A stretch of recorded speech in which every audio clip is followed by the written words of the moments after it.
marketers, welcome to day 12 of the 25 days of marketing. Yesterday we started the conversation about social media marketing, and we discovered that there's numerous tools out there. So over the next few days we'll be diving into what these various tools are and some of their best practices. Today we'll be discussing Pinterest. Pinterest is the 14th largest social media platform. It was founded in 2009 in Silicon Valley. And it also happens to be one of my favorite social media platforms. I'm a visual learner, and Pinterest is all about visuals. What you see is what you get. They have instructions on how to style an outfit, how to plan a party, pictures of how to do a recipe. It's really good for simply if you have an idea, search it, and then something will normally always pop up. But let's dive into it. What exactly is Pinterest? Pinterest is a visual discovery engine for finding ideas like recipes, home and style inspiration, and so much more. It has billions of pins on Pinterest that you can always find ideas to spark your inspiration. And then when you discover pins you love, you can simply save them to your board. And these boards allow you to kind of keep your ideas organized and make it easy to find. So I try to name my boards. I have one for events, one for like the baby showers I've had to plan, and also for just like recipes. I have a section for brunch recipes, have a section for like dinner when I want to do my vegan stuff. So it's a ton of information there. You can always pin it and save it, and it keeps you inspired and want to do so much more. The top 7 Pinterest categories that exist currently, they're travel, health and wellness, DIY home renovations, women's style, beauty, food and beverage, as well as motivational quotes. So if you're just looking for a spark of energy one morning and say, hey, I'm feeling down, let me find something to inspire me, download Pinterest and just simply search for motivation, and you'll get so many inspiring things that come to you. Especially big for like bloggers who are all about inspiring self-help. It's really big and really key in that area. Since we talked about blogs a little bit, let's dive into some of the demographics that work really well on Pinterest. Pinterest continues to really grow, especially in 2021, simply due to like its international audience. So I think at this point they have about I think it was like 448 million users on Pinterest. And just last year they saw a growth of 37%, and that's just solely due to like the international audience kind of, I guess they're finally utilizing it, finally getting on there and really looking for stuff, and also contributing to it as well. So they were started in 2009, but they're continuously growing because they're having this expansion in the international audience.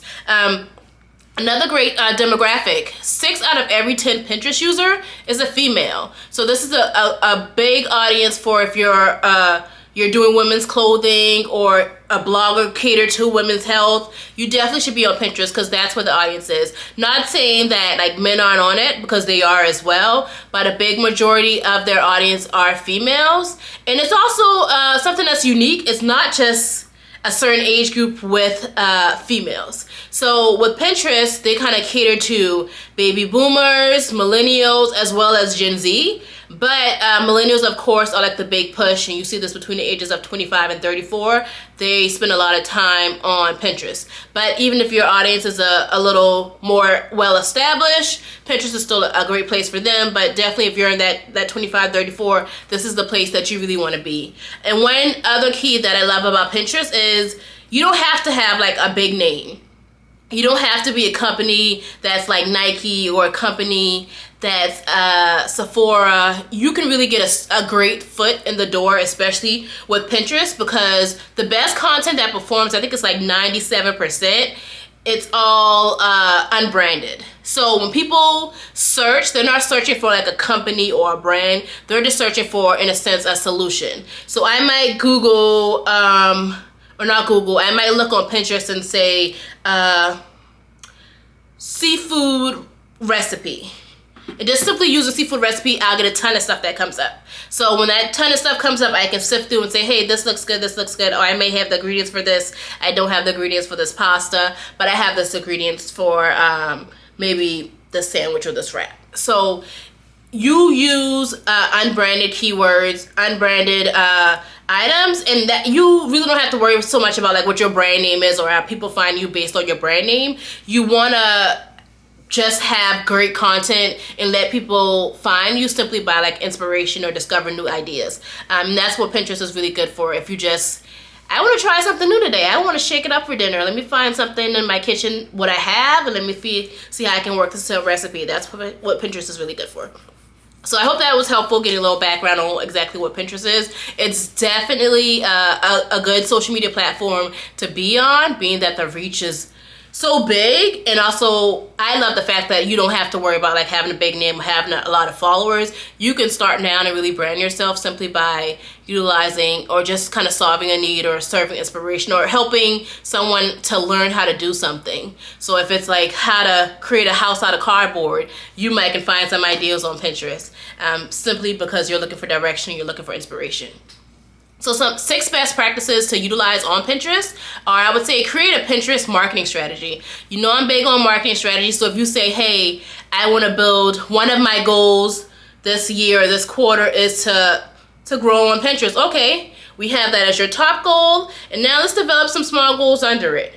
What's a smart goal for Pinterest? By Q2, I want to have at least 100 pins on Pinterest. So I mean, that's kind of a lot, but you can like work your magic. You can pin your own content, or you can repin some existing content, and you can build your boards that really fit you. So definitely kind of developing a marketing strategy catered to just the strategy of Pinterest, and not pulling, you can utilize content you have on Facebook or Instagram or another platform, but you need to make sure that it's unique to Pinterest. It can be different in a way, especially like for the specifications. They are more about vertical content rather than horizontal content, so you need to make sure you get your sizes correct so that your ads and your pins can be posted. So just figure it out, like, and I think what performs well on Pinterest as well is more of if you have like a top 5, top 6 content that's like really quick to look and make people want to click on it. They don't like long form content. And I think when it comes to pitting your caption, you can't put a lot of text in there as well. So it's more, again, geared towards visuals. What can people see and what can they read and understand fairly quickly? The second best practice is pin engaging, captivating content. Again, that's one thing I love about Pinterest is you don't even have to like just pin your own stuff. You can pin someone else's stuff to your board, and just anyone that might be following you, they will see those pins as well. So you can utilize existing content to help kind of build out your boards and help build out your content as well. And I think that's when it performs very well, when you have a mixture of not just like your content, you have a mixture of your content, other people's content, and you're giving them credit as well. So I think that works really well. So it's not always kind of selling to people. Number 3, try different pin formats. So again, I talked about how the sizing was very different on Pinterest compared to some of the other sites, but you also can try different ads. You don't have to just do like a single image. You can try a carousel. You can also try a video that performs very well on Pinterest as well. So just switch it up, and as you switch it up, just track and see, what does your audience like more of? Do they like more of your videos talking, inspiring, or do they like a simple graphic and some inspirational quote? So you analyze and you see what works best, and whatever performs better, you do more of it. Number 4, carefully plan your boards. And I kind of mentioned this again on part 2 about posting engaging stuff. You want to use content that's useful, that's engaging, that's inspirational, and you can kind of mix it up together. And so you don't want to just always sell at people on Pinterest, and that's, I would say, people like what they like, and they're going to click on your images simply because they like what you're offering, not simply because you're saying, hey, buy me, you got to have this. So they're not big on promotion, but making sure that what you are selling to them, that they want it. So if I search on Pinterest like how to style a red jackets will pop up because it's showing you how to style it, and then, okay, well, I really like this red jacket, so let me purchase it. So you don't have to sell as much, but just make sure you're using the correct keywords and the correct messaging. Number 5, optimize your pins for SEO. We talked about search engine optimization before, but definitely make sure that you are optimizing those keywords, again, because it's an unbranded search that works very well. So make sure you are tagging the same keywords that you're using on your website. You're utilizing them for your pins as well, because you want to get that reach. And if someone's searching you on Google, you want your pin on Pinterest to pop up as well, because that's how you kind of connect the dots and you have this integrated marketing strategy. So make sure you utilize SEO, utilize those keywords that you already have, because you did that, right? You put that together, you created a word map. So make sure you're using that. And then my sixth tip is to simply promote your Pinterest profile. So you can add your profile on your website, you can add it in like your other social media platforms, you can add it in your newsletter. So just so people know that, hey, I'm on Pinterest as well. Click me, follow me, I post and I'm consistent there, and I share various inspiring quotes or inspiring content. So just definitely make sure you promote it. Don't just like leave it there lingering and say, oh, I hope someone finds it.